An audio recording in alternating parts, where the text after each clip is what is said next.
Hello and welcome to Talkin Baseball. The CSs are underway. Both are going at least to game 5. Dodgers will win one. They didn't yesterday. Let's do it.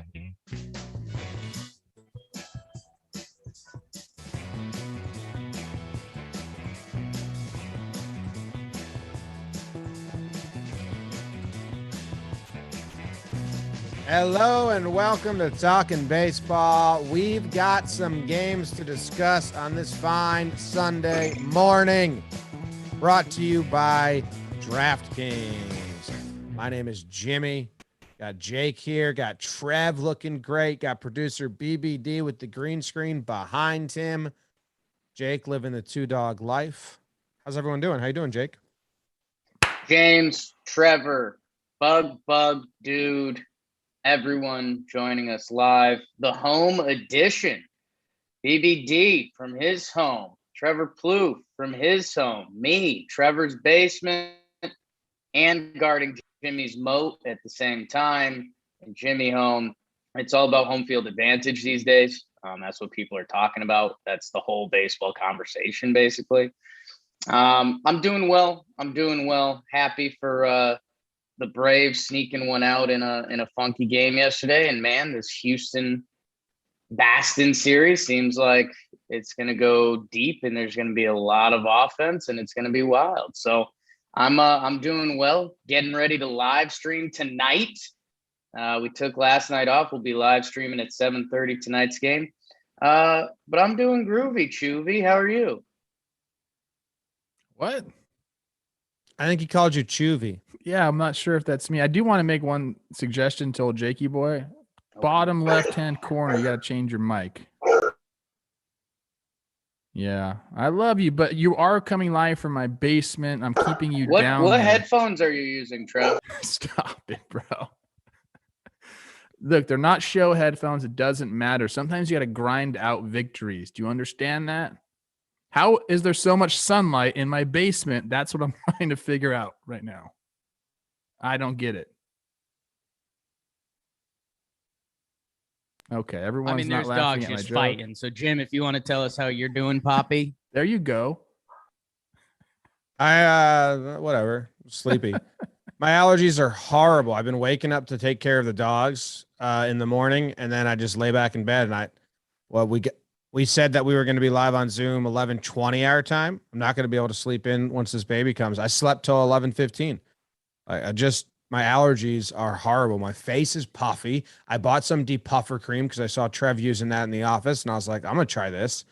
I have very sensitive skin, though, so right before I put it on my face, Katie was like, you should probably check to make sure you're not like allergic to that and going to have a reaction because I have reactions to a lot. So if my skin looks awful halfway through this episode, I'm allergic to the stuff that I bought that Trev made me buy because I was jealous of him. I put some on this morning, dude. I'm telling you, when you got these kiddos, man, you got to wake up, get them ready, get them out the door. It's a different animal. I was out playing disc golf with my father-in-law yesterday, so I didn't see the start of the Red Sox Astros game. I got into the car. Rain chased us off the course on the 12th hole. It's pretty wild, actually. But I got into the car, and it was 8-0 after 2. So I was like, well, fuck, I feel like I missed everything in this game. There was the pitching change, Odo taking forever. Like I was like, damn, I didn't see any of that in live time.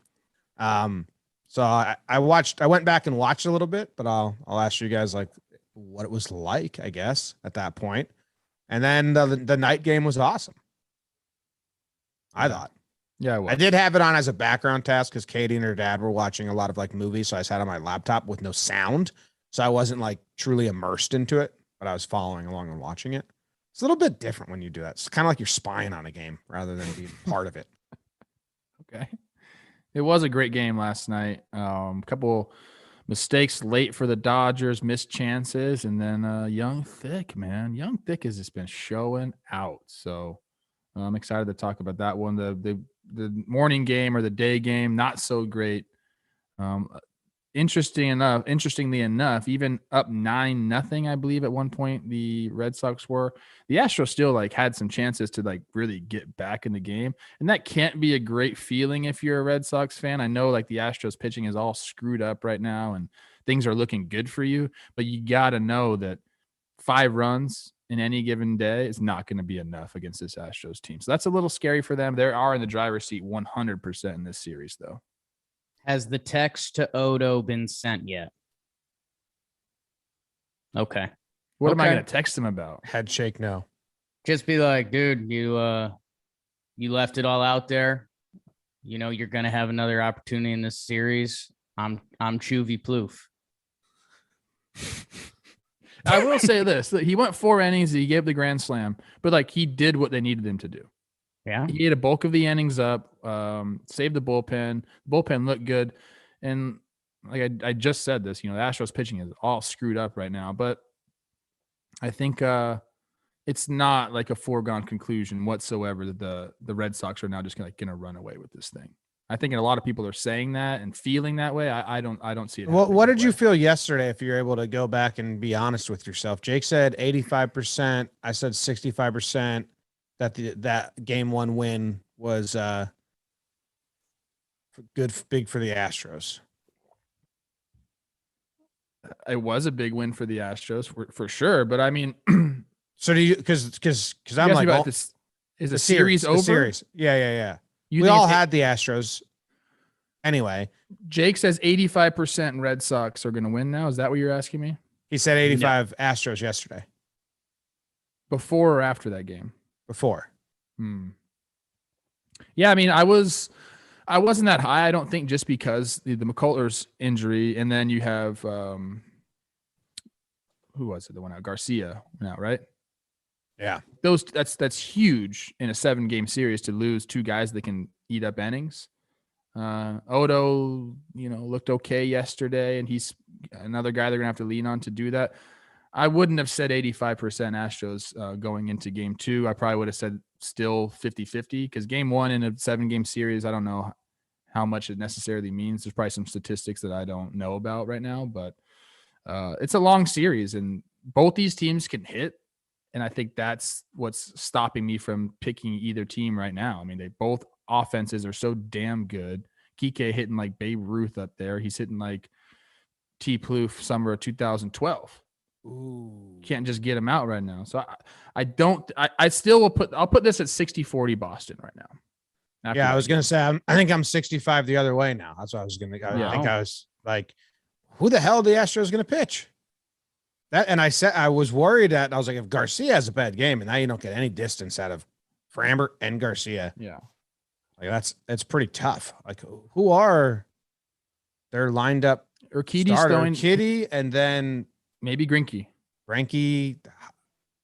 Javier split. Odo got in this game. So yeah. Yeah, I mean, I think what you're stumbling into is it's the same combo for the Red Sox. I mean, we'll break it down. We got to get into the game in a second, but the Red Sox won on Eovaldi Day. Like, I know the way the game played out was exciting. 2 grand slams in the first couple innings, but the Red Sox, if they have we all thought this was going to be a series. They kind of have to win the Eovaldi days because Chris Sale, and we'll see what Erod can provide in game 3. He can be a real difference maker now. But Jimmy, on your metric of pitchers, I mean, Odorizzi's kind of given the second biggest outing of this series so far. Yes. Yeah. Probably the biggest for Houston. It's Eovaldi and then it's Odo. Yeah. But I mean, it's still only 4 innings and he gave up the grand slam. So they just don't have any starters really. I mean, if Garcia's hurt, I wonder what the rules are on that. They put them out, and then. Well, there's no rules on that. Yeah, he can come back and be fine. That's I talked about that on with C Rose this morning. Like, how much of that was like, hey, we just need to give Odo time. I would guess a lot of it, but I wasn't. That's what I was going to ask you guys because I wasn't like watching. They haven't said anything about it.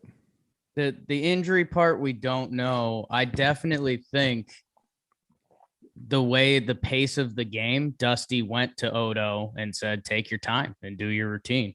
because he could have gone to a reliever there and told Oda Rizzi, you're going to start the next inning, but he went to Odo. So I don't know about the Luis Garcia injury. He was having a tough time out there. Maybe he's hurt. Maybe he was injured. Maybe His velo was know. down. Yeah, his velo did drop. So like that's pretty real. So we'll see how that comes out. But yeah, I think the going to Odo was tactical for a couple reasons.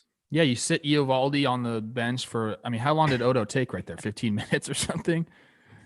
And that's, I want to text him about that. Like, how does that feel? I don't know how many times he's had to do that before, but when someone does come in and do all his warmups on like the actual mound, it's weird. Like you're playing catch and warming up in front of a packed stadium. I've seen it happen in the regular season. I can only imagine, what you feel in the postseason when it's packed like that. But, I think you're right, Jake. I think there was a few different reasons why that may or may not have been tactical right there. But Eovaldi came back out. I was wondering about that. Some people were referencing the game with Flaherty. It was Cardinals Braves when they got that big league, and we talked about, should you take Flaherty out? Should you take Eovaldi out yesterday? I think I lean on they should have kept him in. Like, you just make sure you win this game. Like when you get up 9 runs, like put Eovaldi out there, let him go. I think you end up going 80 pitches, like get him into the 5th inning and give yourself a real shot at taking this game down. Because if you start to go bullpen there, then it goes awry and you're wasting a bunch of pitching. I don't think that's a smart move. So I'm happy they kept him in because a lot of people were clamoring for him to get out of the game and then restart him, use this as a bullpen day. I think that would have been a mistake, especially against Astros offense. Well, we probably went farther than we should have before the burn anyway. So let's just have Jake burn this barn burner of a game brought to you by. Should I save this? I couldn't hear you. What? You just got to pick one at this point, right? BBD's muted. Yeah, kind of really asking you guys to help me out here because I Dug out don't remember. mugs. DraftKings. Okay. DraftKings. Go to DraftKings. Use promo code JOMBOY.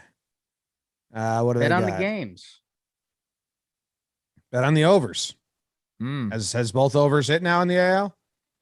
Oh yeah. Yep. Will an under hit? How big will they finally like make a line? I haven't seen 8.5 and 9 is a big line. I don't think they're going to go over that. And I think all these games go over that. We'll bet the over. I think 9 is like the floor for these games. We're going to Fenway. So I think that raises it a point too. I wouldn't be surprised if next game's 9.5. Dude, I'm in New Jersey. You're in New Jersey right now, Jim, where you can bet at the DraftKings Sportsbook. Get on that and you Peloton. can bet $1 on any NFL game and win $100 in free bets if either team scores a point. The last 0-0 tie was in 1943, so it looks like a no-brainer. I'm going to open up the app right now. I'm going to go to the Dodgers Braves because they're playing today. Trev, do you even set your fantasy lineup, dude? Yeah, I did. I'm not too happy about my teams. Yeah. Proud of you. Ion Anderson and Max Scherzer. I'm going to go first inning. I'm going to say no one scores. So I've made my bet of the day. Time for you guys to make yours at DraftKings. Download the DraftKings Sportsbook app now. Use promo code JOMBOY. Throw down $1 on any NFL game and win $100 in free bets if either team scores a point. That's promo code JOMBOY this week at DraftKings Sportsbook, an official sports betting partner of the NFL. Must be 21 or older. New Jersey, Indiana, or PA. Only new customers. Only minimum $5 deposit and $1 wager required. One per customer. Restrictions apply. See DraftKings.com/sportsbook for details. If you have a gambling problem, call to 1-800-GAMBLER. All right, let's burn Jakey. Burn. Boston tries to take one in Houston before heading back to the Bean. A bit of a homecoming for Nate Dogg Eovaldi as he tries to make it regulate. Meanwhile, oh, that hair. Sexual human being Luis Garcia takes the pill for Houston. Top one, all I ever had. Redemption songs. JD Martinez, former Astro with the grand salami in the first inning. Second inning, oh no, Garcia's out with injury. Here comes our boy Odo, but unfortunately for Devers, he ordered the same thing that was ordered in the first. Another grand salami. It is 8-0 Boston after 2. First time 2 grand slams have been hit in a playoff game ever or some shit like that. In the fourth, Kike, he loves you. He's riding. He can't stop, won't stop. It gets down, baby. 9-0 Boston after 4. These Astros, they'd start plugging away a little bit. Matter of fact, I don't want to speak about the Tucker. Kyle Tucker RBI double. Gurriel single. Gurriel homer. He's starting to get it going. And how about Trev's guy, Jason Castro, in the 9th to make it 9-5. But that's all they would get. Evaldi to Otto to Whitlock to Darwinzon to Brazier. The Red Sox split the series and win 9-5.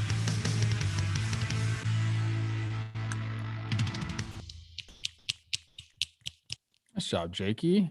Thanks, guys. He ordered the grand salami. Sure did. That's definitely like a sandwich somewhere at a deli. Oh, Multiple dude, I places. think you guys can hear the music. Yeah. I think what Zoom does is like it cancels anyone's audio that isn't the speaker. So I think He's in and out a little bit. It went Okay. it went in and out, yeah. Oh, okay. I couldn't hear it because I'm playing it.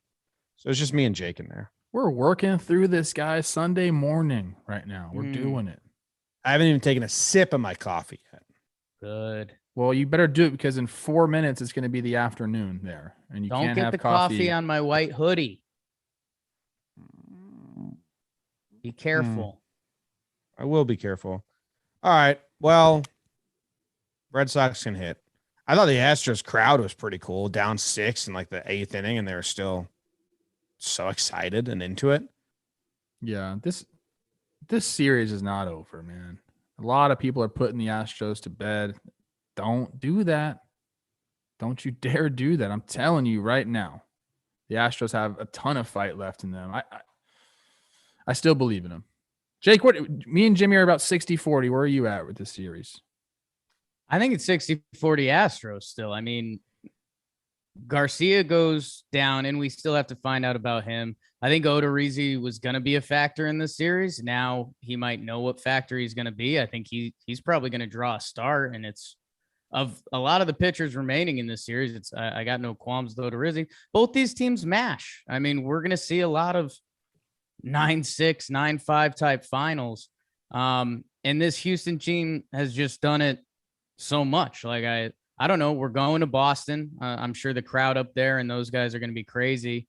I mean, they go double grand salami in the first 2 innings on Evaldi Day. That's, you're going to win that game. So, and Jim, yeah, it is interesting. I know we've been talking about the lack of quality starting pitching or even starting pitching not getting a chance to go out and make a quality outing. And that almost added a level of excitement to this game where it was, okay, so are the Astros going to do anything to Evaldi? Are they going to work him at all? Are they going to get him out of the game? How much of the bullpen does Boston use up? So the chess match started going a little bit. And I mean, both these teams use less pitchers than the first game. So we'll see the ripple effect. I mean, both these lineups are nasty. So it's almost survival, man. And I wouldn't be surprised if a lot of these games going forward are like this. Like who's going to get the early 3-run homer? Because both these lineups mash. There's dudes on base every inning. So I don't know. I guess I'm not surprised. Both these teams are going to hit and win games. I know we talk a lot about the Astros missing starting pitching. I don't think the Red Sox exactly have like a bunch of great starters as well. And the guys that they are running out there that have been really good for them, Pivetta, Whitlock, Houck, the guys that they're going to have to rely on here. I think the Astros match up well against those guys. I think those are the kind of pitchers these guys can go and hit. I don't expect them to be lights out. I expect some of those guys to falter. Just like I expect some of the guys in the Astros bullpen to falter. It's that time of the year, man. It's going to be Go ahead. It's gonna be Erod Piv, right? I think so. Piv to me, he's the guy. If he goes out there and he does shut me up and he's like, fuck you, like I'm going to be a star in this postseason, then the Red Sox are going to win this series. But I don't necessarily see that happening. The Astros are just too damn good. I guess I got to look up if Piv has faced the Astros and what they've done against them. But when I watch him throw and I've seen the Astros offense a lot, I think that he's a guy that they could go get. So we'll see. Yeah, I think his can he go and eat some innings, good innings as a starter, and then they turn it around. Then they would have the Sale Houck game 5. So you think it's going to be Erod game 3? I'm asking. I think Erod Piv and then Sale Houck for game 4. Yeah, I would list it at Erod. You just never know with Cora. If Erod has a tough day, is Piv ready to go, or is it Houck? And Sale only threw so many bullets. So that's where these Red Sox, they've given themselves a little bit of an advantage of the not knowing when. Like if Erod can only give them 2 innings, I think they go to Pivetta, and if they can get the 5 innings they get out of him, then that's worthwhile. And then you go Sale and figure it out the next day. So the Red Sox have extreme flexibility, which I think is an advantage for them. I like it. What was I gonna say? I forget. A-Rod. Me and A-Rod. A-Rod's just see all his tweets about starters. Summed up everything I've been saying forever. I agree with A-Rod. Don't make me go look at A-Rod's Twitter right now. I'll let you know. And it's different for the NL. So like that's like a good counter. But the Astros, this is A-Rod's tweet. The Astros are going to realize how important starting pitching is. The fact that he said just the Astros is kind of. This isn't Verlander, Cole, Greinke, Morton. Shows how much the loss of McCullers really hurts. That was his opening into the baseball has to get back to trusted starters going 6-7. The assembly line of relievers that come in one after another every game isn't it. Fans need the heavyweight matchups, Pedro versus Rocket, Kershaw versus Bumgarner, Lester versus Wainwright, and starting pitcher still matters. So he kind of covered it from both angles, like the entertainment aspect of it.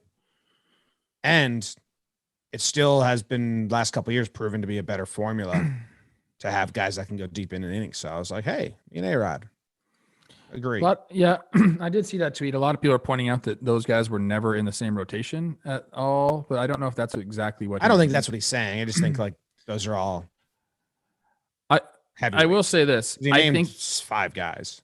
I think the way the Dodgers have been doing it with Knievel and then having a bolt guy and then the bullpen kind of does work in the playoffs. Maybe it's not entertaining to fans, and I could see how like whatever you want to call it, an assembly line of pitchers is not fun to watch.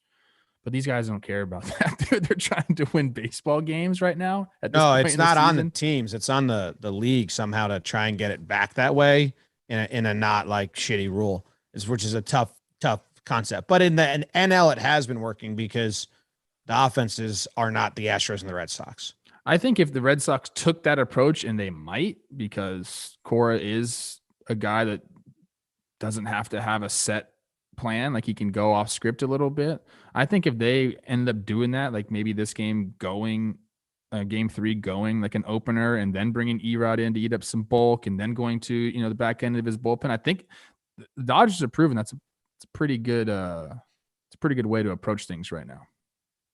And it's the potential length, like we going back to last series when McClanahan, he comes into the tough situation. Shane McClanahan was stretched out. In theory, if he was good, he could have gone 3-4 innings.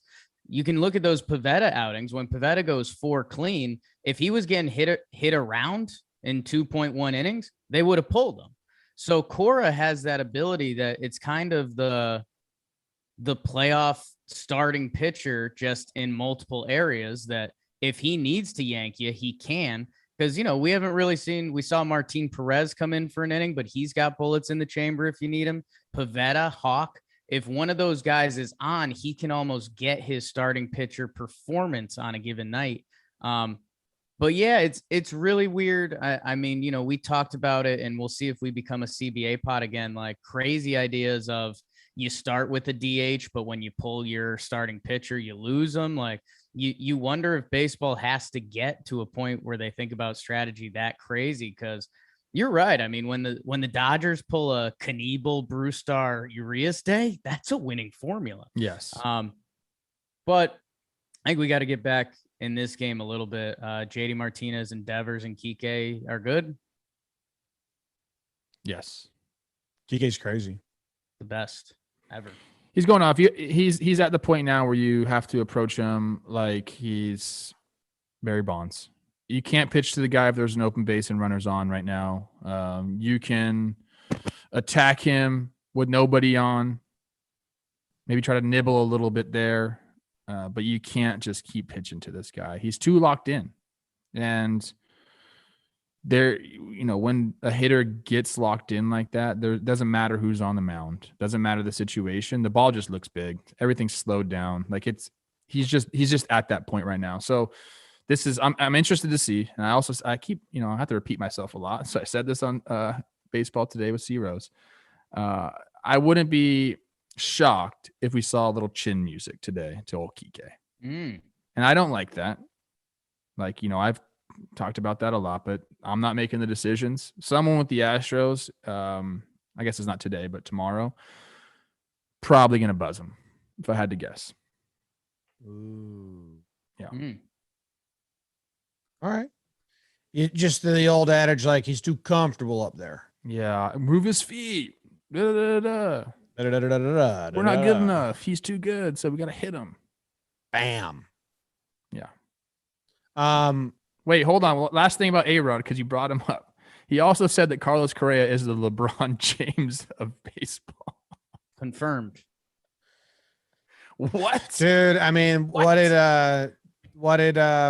Dusty said that Correa and Altuve were, what was it, Jake? That they were the Brady and Gronk of the Astros. And it's like, let's stop doing this. You guys are really bad at this. That's horrible. I think we're 2 for 2. Carlos Correa, the LeBron James. What? I think he just means a heel, like so good he's hated. I think is that like he said he's the biggest, the fastest, the best on both sides of the ball, which is he went deeper into it. Oh, he's just talking about good, not even like charisma or personality. So he forgot about Mike Trout for a second. What about Mike Trout? Yeah. A lot of people. Where do you rank Carlos Correa in the grand scheme of Major League Baseball right now? Up. Top 10?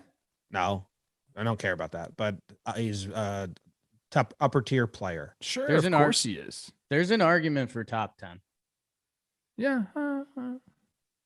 Different versions of WAR have him as like the best position player this year, which like helps he was healthy and all that. But if it's position players only, there's an argument for Correa top 10, and like not a tough one. For what? For this year? For the last 5 years? Kind of both. That's the thing is, you know, we talk about like LeBron James, it's like, and Mike Trout. Those guys have been the best player in the league for several years in a row. I don't think Correa can make that point in any year. I guess this may be his first year. BBD saying there are some versions of WAR that have him position player top, but A-Rod says stuff and now we're talking about him. He wins again. A-Rod always wins. Love Rod. He even got to, you know, hang out with J-Lo for a little bit, even though she hates him now. Well, now he's doing yoga with someone else.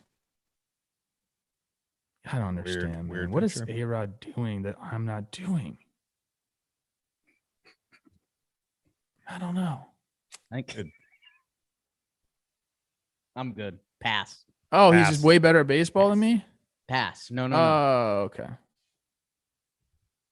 But I didn't cheat. You're more human. You didn't cheat. You're a great person. You're more human than him, if that makes you feel better. I don't even know why I said that, because I don't want anything that A-Rod has. I'm pretty content with my life. I don't understand why A-Rod wants the things that he's doing. Yeah, me too. That's a good point, Jim. Great point. No idea why he's doing what he's doing.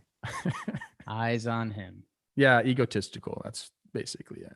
Dude, that whole group, A-Rod, Poppy, Frank Thomas, they're all like crazy rich. Yeah. That's I don't want to. Can I I don't have- want to. What Can do I they share- pay them? It's way too much money. Can I share a thought with you? Yes. Ernie Johnson, right, is like the host or the whatever of Mhm. that show, but he had to leave to go back to basketball.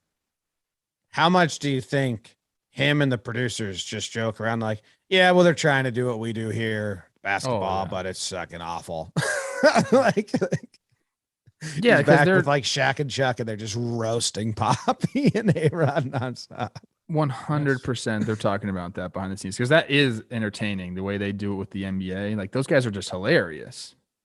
I don't think A-Rod or Big Poppy or even Frank Thomas, like they don't have that type of comedic bone, if you will. Shaq is the best. So All right, let's move on. Let's burn game 2. Dodgers Braves. Jake and I will be watching game 2 of the series, which is the Dodgers and the Braves tonight. And our streams and our shows and a lot of what we've been doing is brought to you by Dugout Mugs. They've been with us forever. We like them. We appreciate them. We love them even. We're going to have Dugout Mugs behind us. We're going to have them in our hands. If you take a video of you cheersing a Dugout Mug and you post it to socials and you tag Dugout Mugs, you are eligible to win free prizes. If you don't have a Dugout Mug item to do that, they're giving you one for free. The Knob Shot Shot Glass. You just got to pay shipping and handling. Trev's got his right there. It's a Twins one. BBD's got his, and looks like Jake has a mug. So everyone besides me has one in hand. You can join the 3 of them. Don't be like me. The Dugout Mugs / Talkin. Talkin. Dugoutmugs.com/talkin. Bada bing, bada boom. Should I even play the burn music? yes. Okay. On your mark. Get set. Burn, Jakey, burn. LA would fly cross country to Atlanta as the Dodgers hope they're not too fried as they take on lefty ace Max Fried, while the mighty Dodgers would go Evil Knievel bullpen day. But who would be there to follow in the first? Trev's guy, cat scratch fever. Eddie Rosario scores on a wild pitch. Let's go. 1-0 Braves. But in the second, Chris Taylor with the RBI single scores Trev's forearm buddy, AJ Pollock, pride of Connecticut, locked up at 1s. In the fourth, Will Smith bowl, and the catcher goes ding dong. 2-1 Dodgers. They're up in this game, and so far they've used Knievel, Bickford, and Brule, Dr. Steven. But he's young. He's so thick. Austin Riley, 381, tied up at 2s in the fourth. It would stay that way into the ninth, and we're rallying. Little monster Ozzy Albies bloops one in, steals second. He didn't even need to. He's young. He's thick. Austin Riley with the game-winning RBI double down the line. Braves take game 1 in a Atlanta 3-2 final. He's young. He's thick. You know, he's like less thick than he used to be. Lost some weight. They keep showing all these like draft videos of him. I mean, Farm to Fame put something out about like some BP he took way back in the day. He was thick's not even the word. I don't want to use the F word. Hey. I don't want to use the F word. He was a little fat. Use it. He was a little Whoa, holy smokes. Okay. Just a little bit. Maybe it was baby fat. He's thick, Trev. We saw him at Brave Spring Training 2020. You didn't know that we referred to him as young, thick Austin Riley. And you turned to Jake and I said, "Who's that? He's thick." That was your first thoughts when I you saw remember him in that. person. We were like, "Yeah, man."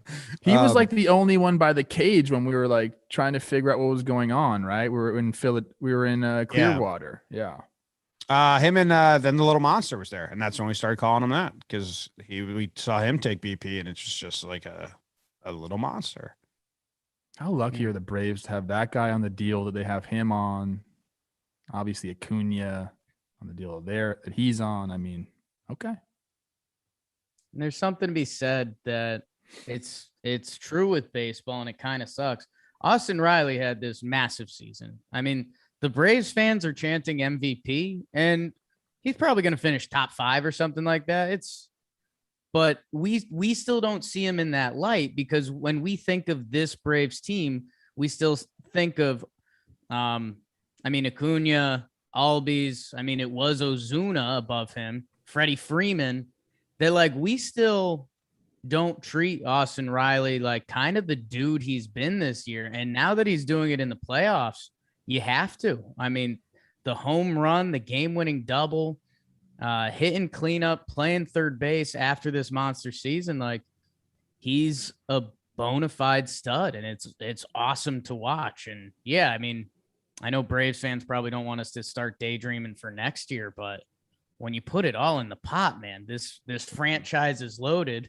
But for right now, they win game 1 at home against a Braves team that didn't empty the bullpen, or I guess they did empty the bullpen, but kind of the back half.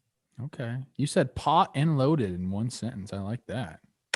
I'm listening. You got my attention now. Jake, we kind of, Trev, sorry, but Jake and I kind of went over this yesterday. We were like, what's the Dodgers plan? And we were like, dude, they're going to go with their like back end bullpen to start it, is what we guessed. Then there was rumors that it was going to be Scherzer, but before that, Jake and I were like, they just flew. They did game 5. They flew to Atlanta. I think they don't care about this game as much as like they've cared about the last couple games against the Giants, and they're going to go back end bullpen. And if it's there, they're there. And we got taken off that scent, Jake, because of some Scherzer rumors, but we were all over it. They went fucking Knievel, Pickford, Brule. Yeah, it was bullpen game. At the end, they did bring in Treinen and the Braves. But I think if the Braves took advantage of those guys. Yes. It actually worked out perfectly for the Braves. They got those guys in the game. They got Jansen in the game. Jansen, again, has looked just lights out. So good for that. Good for the Dodgers in that whole situation. But to score one off Treinen, big mentally for the Braves and for the series, right? Like, I know they didn't hit the ball hard. Ozzy, little jam shot, Riley off the end of the bat there. But to score a run, knowing, hey, we can go do that off this guy, because he's one of the guys, like, if you're a hitter and he's on, you're like, fuck. Like, what are we going to do? But to go do that, I think is big for the series. And kudos, blanking on her, Shahadi. Her post-game interviews I've been loving them. Freddie Freeman got embarrassed by Treinen, swung at a pitch that was about to hit his knee. But that's how gross he is. So, and then she asked about Austin Riley's approach in that at bat. Yeah, man, it's no, I know we live in this weird age, and I'm not sure if the talking heads are talking about punting or whatever, but like, I think, if they were down 4-2 in the 8th inning, fortitude, I think Evan Phillips or another arm in the back end of that Dodgers bullpen gets used, and they just say, okay, now the series begins. Because it was a tied game, they go Kenley and Treinen. And neither of them empty the tank. I think both of them threw under like 12 pitches or whatever. But hey, it was a tight game late. If the Dodgers steal this, I think all of us are kind of arms up like, well, I think this might be it. Now you're running into the big boys. Good for Atlanta. They Ron Darling, Trev's guy, said it. He was like, I hate talking in not hyperbole or one of those words, but he's like, the Braves had to win this game, and they did. Sure, though. Yeah, I think so. Especially when you guys are talking about the second-rate bullpen coming in, you got to win that game. And Max Fried starting, like your guy. I think we should talk about him a little bit. Like, what was his final line? I'm getting it up right now. Fried? He was 6 innings pitched. 6 innings, 2 earned. Yeah, 8 hits. Scattered some hits around, gave the 1 homer. But yeah, 6 innings pitched, 2 runs. You'll take that, Jim. That's That's a gym. What do you call your Compete. compete? You got to compete. Yep. Ozzy's just awesome, man. I mean, he thought he got picked off. I gotta put the audio to the breakdown, but that first pick off by Trinan after he gets on first, like he's worried. Looks up at the ump, he's like, safe. Then they throw over again. And then the very next pitch, he takes off. Gone. Like a ballsy steal. They've been picking you off. They 2 pickoffs in a row, gone as the go-ahead run in a tie game in the 9th inning, with the team's MVP up, who hit a homer earlier in the game. Kind of a ballsy steal. Gets to second base and then scores on the double down the line. Which, are they calling that a double? I don't think so. Oh, maybe he touched second. That's smart. They called it the single. It was a double. I don't think he would have got to second if there was no runner on. Oh, well, I mean, it went all the way to the wall, but they stopped chasing it. That's why. Yeah, the left fielder just gave up on it. I'll say this about Ozzy and the steal, James. You know, a guy like that knows exactly what his times are. So they've already talked about Trinan coming in. I don't know what he is to the plate. Probably like a 1-3, 1-4 guy, maybe even more than that. So when they know that on his best delivery to the plate, he's, you know, whatever, like I said, like a 1-4, Ozzy knows if he goes home and he gets a good jump, he's going to be safe. They just know, like, those are the numbers. So that's going to be something that, you know, we look at when these guys come in, you know, especially a guy like Trinan or some other guys in the bullpen. They got to be quicker to home. And if they're not, they're going to steal bases. It doesn't matter how many times you pick over, because if they have those numbers and it's a green light, they're going to go. Yeah, they'll take Will that Smith chance every single time. A funny face. Just rewatched it as a double. I was thinking. Yeah, it was down the line hit. enough. Yeah, I was thinking of a different hit. My bad. Okay. Earlier in the inning, Belly comes through with a big hit, and Taylor gets thrown out on the base passes by Jock. Base pass by Jock. Kind of a big momentum swing. You kind of saw bad base running, then good base running in the 9th inning. That's pretty tough break. I don't think it's going to kill the Dodgers like spirit. I think they're fine after losing game 1 here, but like, I don't know. Was sad for a moment. Yeah, that was tough. I don't know. Did the third base coach like all of a sudden put the stop sign up? Dude, I think he just realized, like, I got too far. Yeah. Yeah. Interesting it was Jock charged super hard. Senor Pearls just came in and like dive bombed it, and he's just playing everything super aggressive. Like, it looks like Jock Peterson at the plate in the field is just like, well, screw it. Like, I'm not the Dodgers like prodigal son. Like, for a while, Jock was the young guy that was, you know, the next future star, and Jock Peterson and all this. And now, you know, he's traded away. He's on his 3rd team now. He's got the blonde hair. He's got the pearls. He charges it. He keeps the throw low. It's towards the cutoff guy, and the cutoff guy cuts it off. And Taylor, yeah, you just see what indecision on the bases and in sports looks like. Like, how many times do you hear coaches talk about, like, you can't be thinking out there? The less you're thinking, the more you're doing, the better. I think if he just keeps running a third, I think he's probably in there. Because like they were just looking to cut the ball off and kind of control play. Instead, he's in the middle. And Jim, you said it poetically. Ozzy Albies, who's getting a ton of love for stealing second with their MVP at the plate.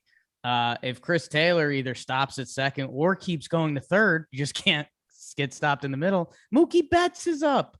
So yeah, that changed the whole energy. Instead of the Braves sitting there in the 9th inning with their Will Smith nervous as hell with Mookie Betts up, inning over, and here comes the heart of your lineup. Yeah, it's tough. There's a couple funny shots from that play from Taylor. Dansby gets the ball from Jock and looks to back pick Cody Bellinger at first. Imagine if Bellinger rounded first, like, that's what I'm going to say in the breakdown, because you can see it. He rounded first, you know, just a little too much, and Dansby thought he could get him and just fired it without thinking, because Dansby's first thought on the replay is to fire it to first. He stops himself because someone must have yelled, "Hey!" and then they get Taylor. I was like, well, imagine if Dansby just turned and fired to first and Taylor just gets to go back to second. It's funny. Baseball. Tiny little things. Pickford was traded for Will Smith. So there's my fun fact of the day. Both pitched in this game. I like that. Thank you. I like that a lot. A lot of people talking about him. Good looking guy, got the hair going on. The first time we saw him, I think were we live streaming? And we're like, who's this guy? Maybe. Is he a good looking guy? He's got the hair. Man. I don't know if he's good looking. You're right. He's got the hair. No offense. He's got the hair. So someone had a good tweet that was going around yesterday that was like the Dodgers bullpen looks like a weird knockoff Sons of Anarchy. Whoa. What? 2013 first round pick, 10th overall out of Oaks Christian, which is very close to where I live, Westlake, California. What happened here? He turned it down? The 10th overall pick turned it down? Because then he signed with the Giants in the first round, 18th overall, 2 years later out of the College of Southern Nevada. He turned down 10th overall to go to the College of Southern Nevada. Somebody help us out with that because that's insane. And he only, what the heck? Did he not sign because he was hurt or something like that? Did they find something afterwards? He was the only first rounder that year not to sign, opting to attend Cal State Fullerton instead, but then seeking a quicker path to the professional ranks, he transferred to the 2-year College of Southern Nevada and was selected again in the first round 2015, this time by San Francisco Giants with the 18 pick. He made his pro debut with the AZL Giants that year, making 10 starts. Someone probably talked him into going to school. And then he got to school and was like, "Oh, well, this sucks." You just passed up on $4 million, $5 million. 10th overall, still a massive slot. What's the 10th overall slot? Now I got to go back. And then he finishes at Bryce Harper's College of Southern Nevada. Everyone's got their path, huh? Did he see what Bryce did and was like, "What? Why don't this guy's trying to get drafted early and I got talked into doing the opposite?" In 2021, the draft slot value for the 10th overall pick was $4.7 million. So I'm imagining it was somewhere around like 3.5 to 4 back then. It's tough to turn that down out of high school, man. Holy shit. Yeah. It was the only first round pick. I'm going to look up what he got as the 18th. Phil Bickford. What do you got $2.3 million. What do you got in the game tonight? Game tonight. I don't know, man. We talked about it a little bit with Rosie here. I think that I don't think Scherzer's long for this game. I don't think that's the plan. They did save some of their relievers last night. So I think Scherzer maybe goes like 4, maybe 5, where I think Ion needs to go a little bit longer. I did go back and talk. Scherzer faced the Braves as a national in the first game this year. 6 innings pitched, 4 earned runs. Then he faced him again with the Dodgers on September 1st. 6 innings pitched, no earned runs. So he's had a couple different starts against them. And then Ion Anderson faced the Dodgers once this year on June 4th, 4 1/3, 4 earned runs. Only it faced 18 hitters. Not a lot to go on, I guess, really here. But I think the Braves need Ion to step up here. And we keep asking the guy to step up, and he keeps doing it. So I don't see why it'd be any different. So it's going to come down to the bullpens again. The Braves Instagram does like fashion. I was looking at the Braves Instagram for something. I forget why. Ozzy going live after the game. Yes. Yeah. That's why I was trying to find that footage. And they did their fashion show of like all their entrance. It's pretty hot. And then I saw Ion Anderson walking in and I was like, who is this guy? It was like dressed like Billie Eilish. He had like sweatshirt on, unless he's fat and I don't know it. I thought he was a skinny dude. What? I got to see this. He just had maybe it's in style because I think he's 6'3", 170, so he's not fat. I think Jock is wearing like the super baggy stuff too. But he just looked so thick. And I was like, who is that? I can Okay. pull it up right here. Yeah, I want to see it. Interested. Wait, that's Jock, right? No, that's Ion Anderson. That's Ion. They're wearing the same thing. Jock is wearing like the exact same thing. I saw his picture. I didn't see Ion's. Like a matching sweatsuit. Yeah, sweatsuits are in. They're Jake. Jax is a different color. Yeah, Jock's is like cocoa brown. The chain really helps Jock there, the pearls, if you will. Ion will drop it, or Ion Anderson drop it. 5 innings, probably fairly clean. There's kind of no reason to not expect it. Like the dude's been lights out, and same with the other guy, Scherzer. I don't know. It's kind of interesting because Trev, I don't know, when you say Scherzer's not long for this game, do you mean like 5 innings? I don't think they're going to want him to go 6 innings. How about that? I would say 5 is max for Scherzer. What's the path? What's the path after that? Because you got Kenley, you got Trinan. They both did pitch yesterday. I mean, not a lot of pitches. They're 8 and 7. Brewster's their only kind of high leverage guy that didn't pitch yesterday. So you know, even if you're going Brewster, does Knievel get back in the mix? Kenley, Blake, there's 4 innings, but a couple of those guys pitched yesterday. Yeah, I mean, you're right. They pitched a few of the guys yesterday. I don't know, man. When I'm looking at, kind of Scherzer coming in to throw the 9th inning, I know that's kind of like a day that maybe he was going to throw a bullpen on that he didn't. 1 day's rest or 2 days rest, I guess it was. Now he's going to come start. I don't know. It just seems to me like maybe Mad Max is different and he's going to say, screw it, I'll go as long as I need to. But that just hasn't been like the Dodgers' plan so far. It doesn't seem like they want guys to go a 3rd time through. So whatever that means, I just don't see him going into the 6th inning today. Scherzer goes 5, then Alex, then Joe, then Blake, then Kenley. Then they have the off day, travel day, and then they just reset. Victor Gonzalez is a guy that did it last year too. He threw multiple innings for him last year. So we could see someone like that. I don't know. I'm going with my gut, Jakey boy. Good. I barely have one right now. Love your nice gut. and toned. Yeah. Not like Young Thick back in the day. Wow, rude patrol. Quote here, Phil Bickford, my love for the game goes deep, and having fun and enjoying all of it becomes part of it. You just need to know when to pull the trigger and do your job. And it wasn't about the money. Blue Jays offered him 2.9 mil. He just didn't want it. And then he decided he wanted it real bad. The first offer was 2.9. Yeah.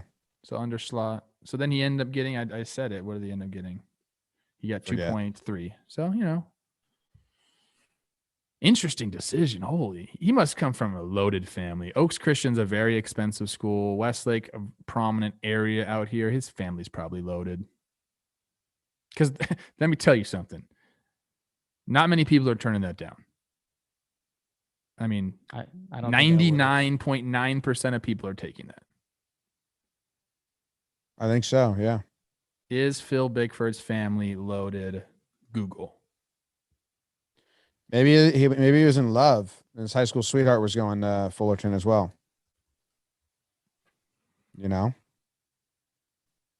Love or money. That's usually what dictates everything, David and Barbara Bickford, what have you done in your life?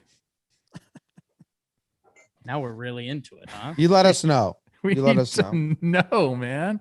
Maybe they're with Nestor Cortez on Sheba. All right. There's an actor named David Bickford. Is that his dad's name? Does he It look is. like him? It's tough to say. This acting David Bickford's also from New Britain, Connecticut. So I mean, we could be connecting all sorts. Oh of my dots. gosh. Are we finding out about the Bickford? We're going to have him on the show. Why are you so rich? We want to know. First question. Dude, what You if he make a didn't year- grow up? What if he didn't grow up rich and he's the son of a pool man just like you? Yeah. Then he would take that money. That's what he would do. What do you make? What do you make a year before taxes, David Bickford? Yeah, get your. Hey, Phil, can you bring your dad? Hey, let's not be that way. Maybe Barbara's the breadwinner. Yeah, that's very true. Yeah, most likely. Barbara Bickford. That's a Oh. fascinating story. We got to find that out. I'm gonna do some research today. Okay. Looks like there's a professor. Looks like there's an artist, Barbara Bickford. Hey, Blenny in the chat. No one is saying money is life. Trust me, I know. Like, I know a ton of miserable rich people. Like a ton of miserable rich people. We're just wondering why he turned down that much money At when you're 18. Yeah. It's a lot of David Bickfords, man. And then so he got. Oh my god, I'm just going crazy now. So he Let us didn't want to know. go to the Blue Jays for what reason? Toronto. Maybe he's America only. I respect him. America. All those other countries I like too, though. Some countries I don't like. Name 'em. Okay, now we're talking. Let's list A them. country that I don't like. I don't really like China. Oh my God. Jesus. I don't. The whole thing? No, I'm sure there's some people that I like. As a whole, I'm not really into it. Okay. I'm not into the whole, state controlling everything type of thing. All right. Now we're talking politics. Another country that you don't like? Hmm. Don't you support China's ban of TikTok? I do support their. We should have banned TikTok a long damn Let's get time outta ago. here. We should have. We're just melting our brains while they're laughing. TikTok's all. Yeah, I agree. He's got 4 sisters and 1 brother. Or family of 6. Okay. So they couldn't be that rich. Gosh, now I'm thinking about what other countries do I hate? I can't think of any. So maybe I don't hate other countries. I don't know. North Korea is an easy option, some people say. That's true. North Korea's a good one. That's a good one. All right. Have I ever told you what they say about North Korea, like South Koreans, what they say? What do they say? I played with Byung-ho Park, Oh, I'm actually very interested in this. and he's like, he would laugh when he would watch U.S. news talking about North Korea. He's like, we're not scared of them. Like it's a totally different view. Like he's like, yeah, they don't even have like roads. Like we're not scared of them. The infrastructure is like not there. He's like, the way you guys portray them is completely different from the way we portray them. So I thought that was interesting. Yeah. I mean, that's coming from a neighbor. And now you know. All right. That's the episode. And we talked everything. We covered everything that we wanted to cover. The whole checklist has been checked. So enjoy your days. See you tonight, Jake and BBD. Thanks, everyone. Love you guys.